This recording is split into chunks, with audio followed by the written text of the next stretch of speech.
ओम नमो भगवते वासुदेवाय। प्यारे भक्तों, हम श्रीमद् भगवद गीता का 6ठा अध्याय ध्यान योग का श्रवण कर रहे हैं। श्लोक संख्या 23 तक श्रवण कर चुके हैं, जिसमें बताया गया था कि योगी व्यक्ति सांसारिक मोह माया से कभी भी विचलित नहीं होता है।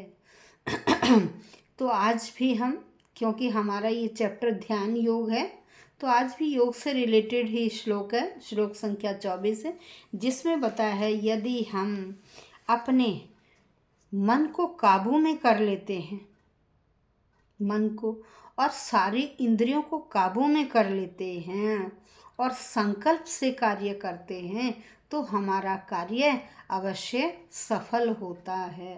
तो आइए श्लोक संख्या 24।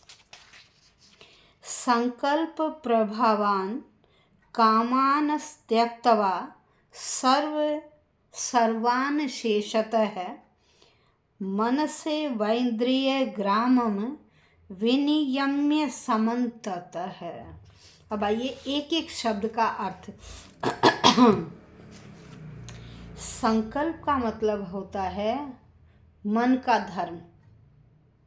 किसी भी काम को करने के लिए हम मन से दृढ़ निश्चय कर लेते हैं, तो वही संकल्प कहलाता है। संकल्प से प्रभवान उत्पन्न, संकल्प से उत्पन्न कामान, काम क्या है, जितनी भी हमारी सांसारिक इच्छाएं हैं वो सारी काम कहलाती हैं। ठीक है, सांसारिक इच्छाओं को त्यक्त्वा छोड़कर जब हम अपने दृढ़ संकल्प से सारी सांसारिक इच्छाओं को छोड़कर सर्वान समस्त अवशेषतः, अवशेषतः पूरी लगन से, पूरे मनोयोग से, मनसा एव मन से, पूरे मन से, पूरे मनोयोग से, एव निश्चय ही इंद्रिय ग्रामम, इंद्रियों के समूह को विनियम्य, विनियम्य का मतलब वश में करके,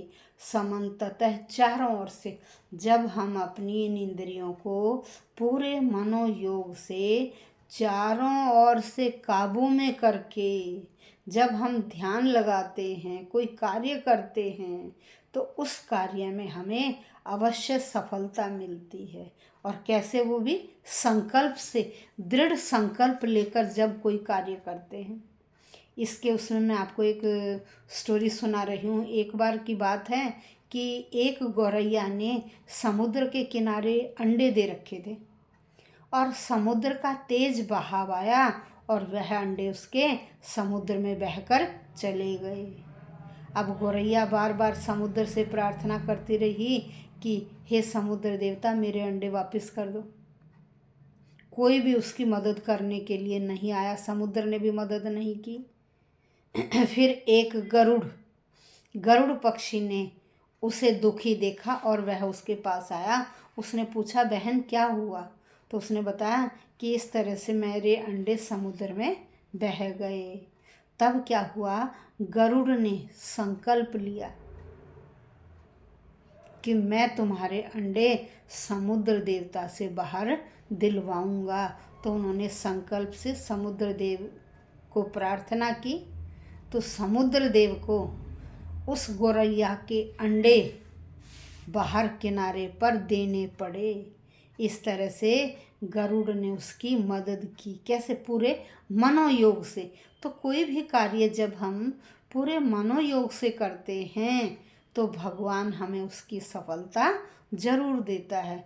तो कोई भी कार्य करने से पहले हमें दृढ़ संकल्प ले लेना चाहिए कि मैं ये कार्य करा, मुझे सफलता जरूर मिलेगी। हे ईश्वर, मैं पूरी लगन से अपना ये काम करूँगा और मुझे सफलता अवश्य प्रदान करना। तो भगवान भी क्या करते हैं, फिर अवश्य मदद करते हैं। इसलिए हमें कोई भी कार्य जब हम करते हैं, उसमें ईश्वर का नाम अवश्य लेना चाहिए और उसे ही सुपुर्द कर देना चाहिए कि हे ईश्वर, मैं अपनी पूरी लगन से ये काम करूँगा और कहीं भी मैं विचलित नहीं होऊंगा, तो आप मुझे सफलता अवश्य प्रदान करना।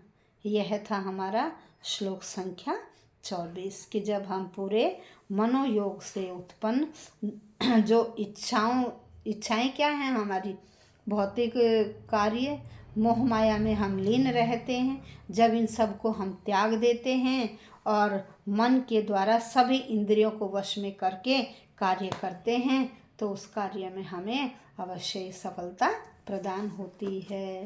धन्यवाद भक्तों।